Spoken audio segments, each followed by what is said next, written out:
কাৰ্বি আংলং জিলাৰ নমাটি পৰিষদীয় সমষ্টিৰ অন্তৰ্গত পালাম ইংটি গাঁৱত মত বিনিময় কাৰ্যসূচী ৰূপায়ণ কাৰ্বি আংলং স্বায়ত্তশাসিত পৰিষদৰ মুখ্য কাৰ্যবাহী সদস্য ডক্টৰ তুলিৰাম ৰংহাং নেতৃত্বাধীন কাৰ্বি আংলং স্বায়ত্তশাসিত পৰিষদৰ উদ্যোগত ৰাইজৰ অভাৱ অভিযোগসমূহ মুক্তভাৱে আলোচনা তথা গ্ৰহণ কৰাৰ উদ্দেশ্যে জিলাখনৰ ২৬টা সমষ্টিত মত বিনিময় কাৰ্যসূচী ৰূপায়ণ কৰাৰ সমান্তৰালভাৱে শনিবাৰে নমাটি পৰিষদীয় সমষ্টিৰ অন্তৰ্গত পালাম ইংটি গাঁৱত অনুষ্ঠিত হয় মত বিনিময় অনুষ্ঠান মত বিনিময় অনুষ্ঠানত মুখ্য কাৰ্যবাহী সদস্য ডক্টৰ তুলিৰাম ৰংহাঙে সমষ্টিটোৰ সৰ্বসাধাৰণ ৰাইজৰ লগত মুক্তভাৱে বিভিন্ন অভাৱ অভিযোগ সম্পৰ্কীয় বক্তব্যসমূহ শুনাৰ অন্তত উক্ত অভাৱ অভিযোগসমূহ পৰ্যায়ক্ৰমে সমাধান কৰাৰ আশ্বাস প্ৰদান কৰে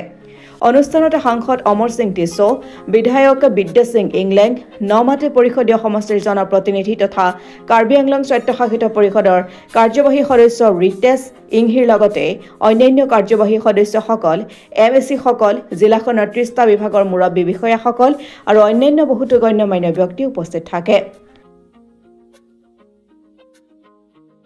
কাৰ্যবাহী সদস্য কিছু আশা আছেনে আমাৰ কাৰ্বি আংলং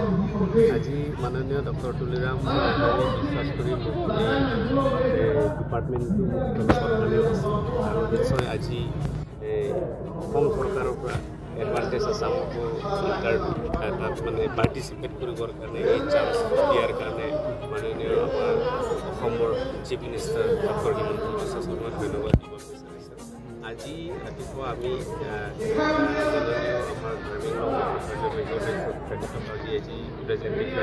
প্ৰেজেণ্টেশ্যনৰ ওপৰত যে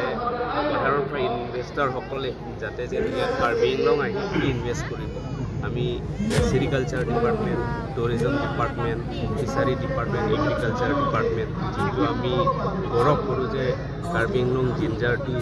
GI টেগ পাইছে আৰু এইটোৰ বিষয় লৈ আমি কিছু ইনভেষ্টৰৰ লগতো আমি ইনভেষ্টমেণ্ট কৰিছোঁ কথা পাতিছোঁ আৰু নিশ্চয় আশা কৰোঁ যে এবাৰ এডভান্টেজ আছামত কাৰ্বি আংলঙৰ ভাল এটা লাভ হ'ব বুলি আৰু এটা প্ৰশ্ন সুধিব বিচাৰিছোঁ ইয়াত বিভিন্ন জনজাতি জনগোষ্ঠী আছে ভাষা ধৰ্ম চব আছে ইয়াত সদায় মিলি জুলি থাকে আজি আমাৰ এনে জাগা হিচাপে বেলেগৰ লগত তুলনা কৰাটো আৰু হয় কিন্তু আল্টিমেটলি নমাটি সমষ্টিয়ে সদায় ধন্যবাদ থাকিব আশীৰ্বাদ আৰু নিশ্চয়ভাৱে জ্যেষ্ঠসকলে সদায় আমাক পৰামৰ্শ দিয়ে আৰু এই পৰামৰ্শ দিয়াৰ কাৰণে ৰাইজৰ ওচৰত যাব পাৰিছোঁ ৰাইজৰ মাজত থাকিব পাৰিছোঁ ৰাইজৰ আশীৰ্বাদ ল'ব পাৰিছোঁ আৰু বিশেষভাৱে আজি আপোনালোকৰ ইয়াত অহাৰ কাৰণে সকলো মিডিয়া বন্ধুসকলক মোৰ তৰফৰ পৰা আন্তৰিকতা আপোনালোকৰ কাৰ্বি আংলঙৰ পৰা ৰবীন বৰুৱাৰ ৰিপৰ্ট অসম টুডে।